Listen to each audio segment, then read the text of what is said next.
Hello class, आज का हमारा टॉपिक है टाइप्स ऑफ इंस्क्रिप्शंस या अभिलेखों का वर्गीकरण। अभिलेखों का वर्गीकरण किस आधार पर किया जाए, सबसे पहले इस पर बात कर लेते हैं।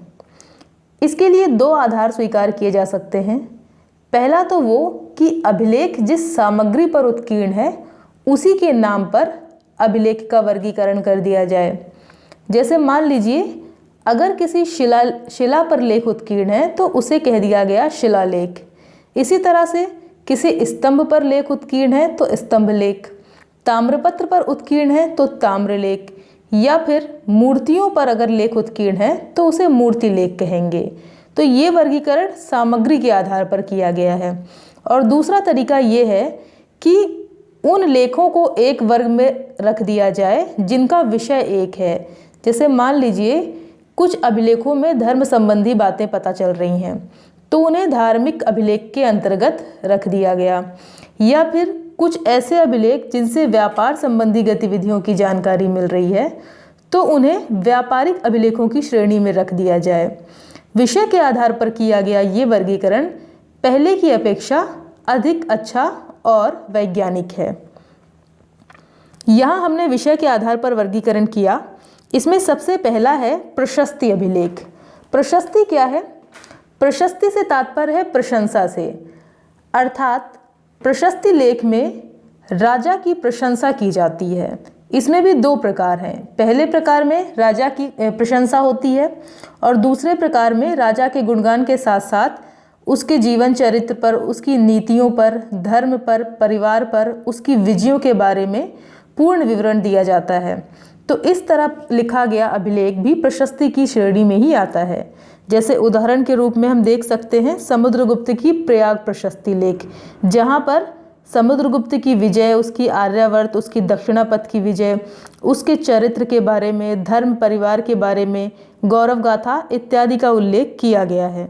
इसी तरह से मंदसौर अभिलेख यशोधर्मन का, या फिर पुलकेशिन सेकंड का ऐहोल लेख, ये सभी प्रशस्ति लेखों की श्रेणी में आ जाते हैं। दूसरा है व्यापारिक अभिलेख। व्यापारिक अभिलेख या कमर्शियल अभिलेख वो अभिलेख हैं जिनमें हमें व्यापारिक गतिविधियों की जानकारी मिलती है। जैसे इस संबंध में एक बहुत अच्छा उदाहरण है कुमारगुप्त और बंधु वर्मन का अभिलेख। इस लेख में हमें रेशम के बुनकरों की श्रेणी के बारे में जानकारी मिलती है। उस श्रेणी की गतिशीलता का पता चलता है और उस समय भारत में जो रेशम बनाया जाता था उसकी रोम में बहुत मांग थी, तो इससे भारत और रोम के व्यापारिक संबंधों के बारे में भी जानकारी मिलती है। तो ये अभिलेख व्यापार संबंधी गतिविधियों की जानकारी देने के लिए एक अच्छा उदाहरण माना जा सकता है। इसी क्रम में दूसरा है हमारा सील इंस्क्रिप्शंस, या फिर मोहरों पर जो हमें लेख लिखे मिल रहे हैं। इनमें हमें सबसे पहले जो अच्छे उदाहरण मिलते हैं वो है सिंधु घाटी सभ्यता से। सिंधु घाटी सभ्यता पर कुछ ऐसे मोहरें मिली हैं जो छेद युक्त हैं। इसमें ऐसा भी अनुमान लगाया गया कि संभवतः वहाँ पर धागा पिरोकर उन्हें ताबीज़ की तरह प्रयोग किया जाता रहा होगा, जिन्हें अभिमंत्रित करने के लिए मूर्तियों के नीचे गाड़ दिया जाता होगा।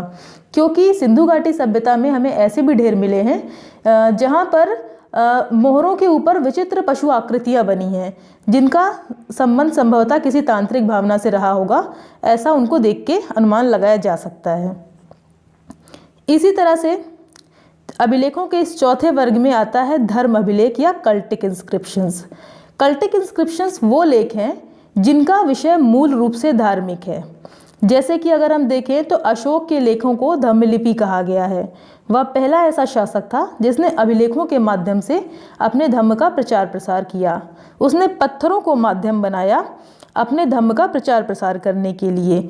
इसी तरह से विदिशा से हमें मिला हेलियोडोरस का बेस नगर गरुड़ स्तंभ लेख, यह धार्मिक लेखों में एक अच्छा उदाहरण कहा जा सकता है और एक विकसित उदाहरण भी। इसी तरह से स्कंदगुप्त के समय के दो अभिलेख हैं, एक कहोम, इंस्क्रिप्शन और दूसरा इंदौर इंस्क्रिप्शन। इन लेखों में भी अगर हम देखें तो पहले लेख में हमें एक मद्र नाम के व्यक्ति द्वारा 5 जैन तीर्थंकरों की प्रतिमाओं के निर्माण की जानकारी मिल रही है, और इंदौर ताम्रपत्र में देखें तो यहाँ पर सूर्य मंदिर में दीपक जलाए जाने से संबंधित धन दान दिए जाने की जानकारी मिलती है।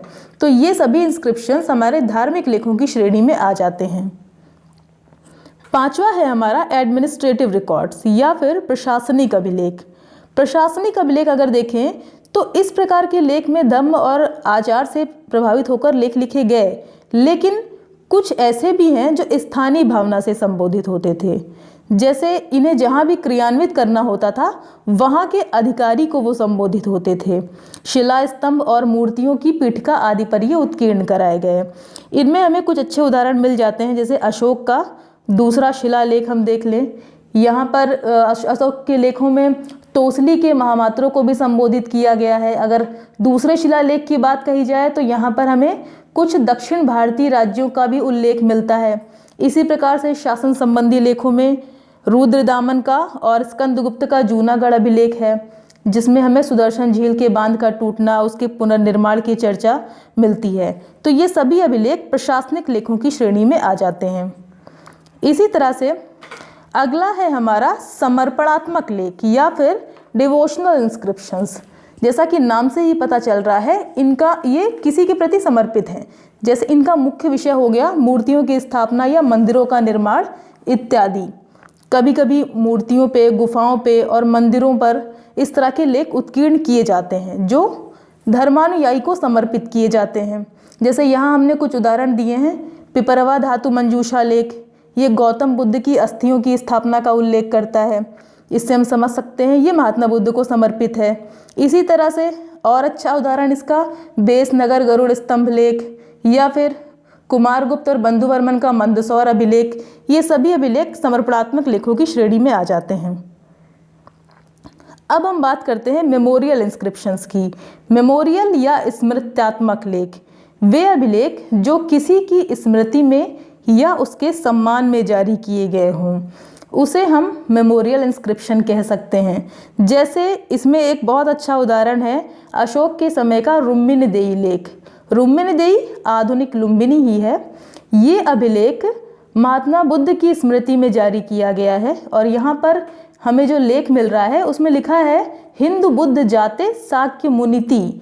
इसका अर्थ हुआ महात्मा बुद्ध यहाँ उत्पन्न हुए। तो ये लेख उनकी स्मृति में जारी किया गया।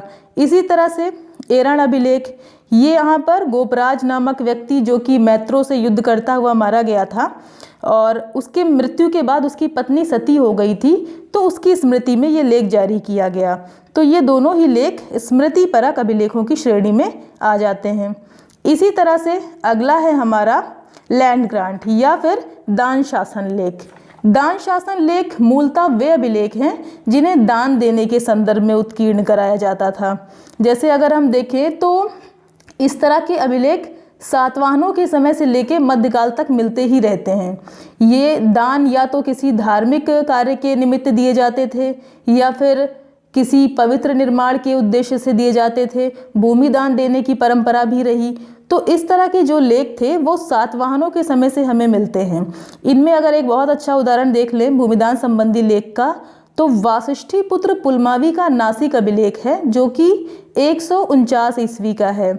इसमें गौतमी पुत्र सातकर्णी की माता अर्थात वासिष्ठी पुत्र पुलमावी की दादी गौतमी बलश्री ने भद्रायणी संप्रदाय के बौद्ध भिक्षुओं को एक गुफा दान में दी थी, और पुलमावी ने इस गुफा में रहने वाले बौद्ध भिक्षुओं के खर्चे के लिए त्रिरश्मि पर्वत पर एक गांव दान दिया था। तो इस लेख में इन दानों का उल्लेख हमें मिल जाता है।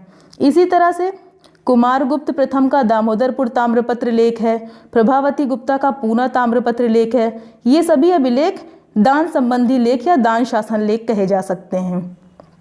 अब इस क्रम में हमारा जो आखिरी वर्ग है अभिलेखों का वो है साहित्यिक अभिलेख। इस वर्ग के लेखों में वे लेख आते हैं जिनका मुख्य विषय है साहित्य। इसमें साहित्य का उतार चढ़ाव बना ही रहता है। जैसे अगर इसका अच्छा उदाहरण देखें तो इसमें हम नाटक भी ला सकते हैं, काव्य, संगीत, धार्मिक विवरण प्रचुर मात्रा में यहाँ पर मिलते हैं। यहाँ पर हमने 2 उदाहरण दिया हुआ है, एक तो ललित विग्रह राज सोमदेव रचित है और एक हरकेली नाटक। जो ये नाटक हमें अजमेर से प्राप्त हैं और ये साहित्यिक लेखों की श्रेणी के एक अति उत्तम उदाहरण माने जा सकते हैं। तो इसी के साथ अभिलेखों के विषय के आधार पर किया गया वर्गीकरण, इसमें हमने 9 वर्गों में इसको रखा है, जिनमें हमारा अंतिम है साहित्यिक अभिलेख। Thank you.